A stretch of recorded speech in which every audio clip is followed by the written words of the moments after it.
بسم اللہ الرحمن الرحیم۔ السلام علیکم ورحمۃ اللہ وبرکاتہ۔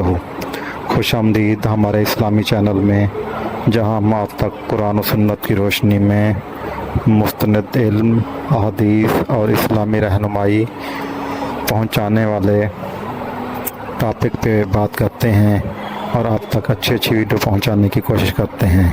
اگر آپ سچائی، ہدایت اور نبی کریم صلی اللہ علیہ وآلہ وسلم کے طریقوں کو جاننا چاہتے ہیں تو یہ چینل آپ کے لیے ہے۔ آج ہم ایک بہت اہم حدیث مبارکہ پیش کر رہے ہیں جو اذان اور اقامت کے صحیح طریقہ کار سے متعلق ہے۔ یہ حدیث صحیح بخاری سے ہے اور حضرت انس رضی اللہ تعالیٰ عنہ سے مروی ہے۔ اس ویڈیو میں ہم اس حدیث کو پیش کریں گے، اس کی وضاحت کریں گے اور بتائیں گے کہ یہ حدیث ہمارے لیے کس قدر اہمیت رکھتی ہے۔ مکمل ویڈیو ضرور دیکھیں اور آخر میں آپ اپنی قیمتی رائے سے ہمیں ضرور آگاہ کیجیے گا۔ شروع کرتے ہیں حدیث۔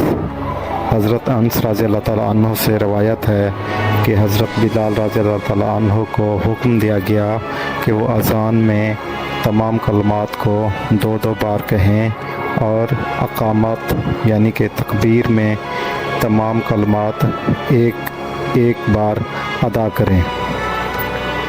مزید یہ کہ اسماعیل بن ابراہیم نے فرمایا، جب میں نے اس حدیث کا ذکر ایوب سختیانی سے کیا تو انہوں نے وضاحت کی کہ البتہ قد قامت الصلاۃ کے الفاظ اقامت میں 2 بار کہے جائیں گے۔ صحیح بخاری۔ اس حدیث کی اہمیت، اذان اور اقامت کے شرعی طریقہ کار کی وضاحت۔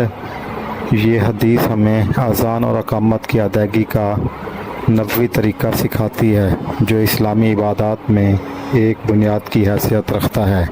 اذان نماز کی دعوت ہے اور اقامت نماز کے قیام کی اطلاع، اور ان دونوں کے کلمات کا ترتیب سے ادا ہونا اہم شرعی عمل ہے۔ صحابہ اکرام کی پیروی کا درس۔ اس روایت میں حضرت انس رضی اللہ تعالیٰ عنہ، حضرت بلال اور دیگر تابعین کی مثالوں سے یہ پیغام ملتا ہے کہ صحابہ نے کس قدر دقت اور اخلاق سے نبی کریم صلی اللہ علیہ وآلہ وسلم کے احکامات کو محفوظ رکھا اور ان پر عمل کیا۔ عبادات میں ترتیب اور اصول کی اہمیت۔ اسلام میں عبادات صرف نیت اور خلوص پر نہیں بلکہ طریقہ کار پر بھی مبنی ہے۔ یہ حدیث ہمیں سکھاتی ہے کہ عبادت میں ترتیب، الفاظ اور مقدار کو بھی ملحوظ رکھنا ضروری ہے۔ رہنمائی۔ یہ حدیث اذان اور اقامت کے الفاظ کی تعداد پر اختلاف کی صورت میں واضح رہنمائی فراہم کرتی ہے، خصوصاً قد قامت الصلاۃ کے الفاظ کے 2 بار کہنے کے مسئلے پر، جو بعض حضرات کے لیے باعث الجھن ہو سکتا ہے۔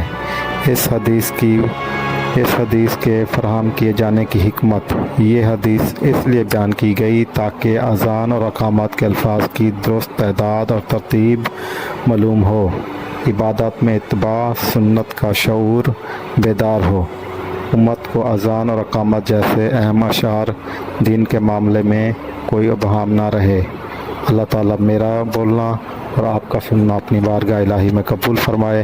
اگر مجھ سے کوئی بیان کرنے میں غلطی ہو گئی ہے تو اللہ پاک بھی معاف فرمائے، اور آپ ناظرین سے بھی گزارش ہے کہ آپ ضرور کمنٹس میں بتائیے گا تاکہ ہم اپنی غلطی کو درست کر سکیں۔ جزاک اللہ۔ اللہ حافظ۔